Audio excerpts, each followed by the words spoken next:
Hello, Books That Changed the World, The Outsider by Albert Camus. So today I want to talk about a short novel that continues to unsettle readers nearly 80 years after it was first published. It's called The Outsider. It's also known as The Stranger, and it's by an author called Albert Camus. Well, Camus was born in Algeria in 1913 when it was under French colonial rule. And his father died in the First World War when Camus was just a baby, and he was raised in poverty by his mum. And despite difficult beginnings, he became one of the most influential writers and thinkers of the 20th century, eventually winning the Nobel Prize for Literature in 1957. Camus lived through war, political extremism, and enormous social upheaval, and much of the writing he wrestles with can be summed up in one central question. How do people live in a world that often feels random, unfair, and sometimes even silent?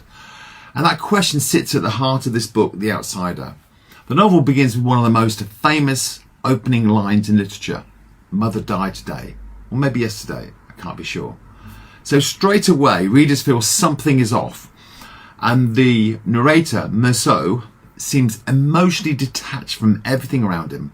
He doesn't cry at his mother's funeral. He drifts through life with a strange indifference, and he begins a casual relationship, spends time at the beach, and seems largely disconnected from society's expectations.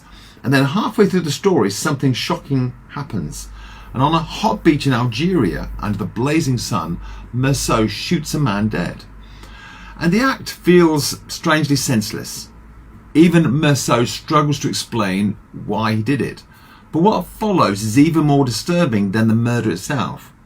Because during the trial, society seems less interested in the crime than in Meursault's personality. Doesn't that resonate a bit today?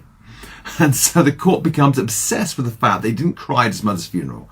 And people judge him not simply for what he did, but for failing to behave the way society expects him to behave. And that's one reason the novel still feels relevant. Because what Camus is exploring is what it means to be an outsider. Someone who's disconnected from social rules, emotional performances, and conventional meaning. And as you and I know, that's continually changing. And at the centre of Camus' philosophy is something he called the absurd. In other words, he believed human beings naturally search for meaning, purpose, justice, and answers. But he suggests that the universe often appears silent in return. And life can just feel like it's random. And tragedy can strike without warning. For example, good people can suffer, and death comes to everyone eventually. And Camus asks, what do we do with that tension? Some people escape through distraction, some people escape through ideology, some escape through pleasure, and some through just simple denial. But what Camus believed was there was dignity in facing reality honestly, even when he feels that life is uncertain. And that's why I think The Outsider continues to resonate. I found it a very powerful book when I first read it. And it forces some uncomfortable questions. Are we truly authentic? How much of our life is performance? Why are people often punished for being different? So I'm sure we can resonate with some of these big questions. So although the book was written many years ago, it still resonates with people today. Can someone live honestly in a society built on expectations?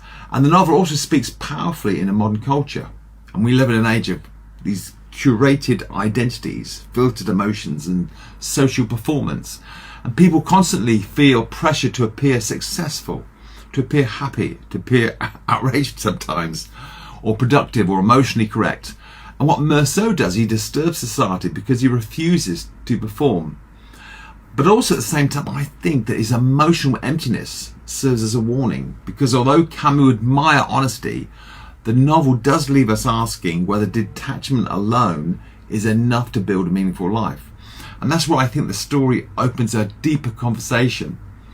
Well, the Bible recognises the reality of human emptiness and searching, particularly in the book of Ecclesiastes. And there the writer repeatedly observes how fragile and fleeting life can feel. But the Bible doesn't stop with absurdity or silence. Instead, it points towards meaning, grounded not in human performance, but in relationships with God. And Jesus says this in John 10, verse 10, I have come that they may have life and have it to the full. And so Camus brilliantly diagnoses the ache of modern humanity. It's that sense of loneliness, alienation, uncertainty. Christianity, however, responds by saying that meaning is not something we invent entirely alone.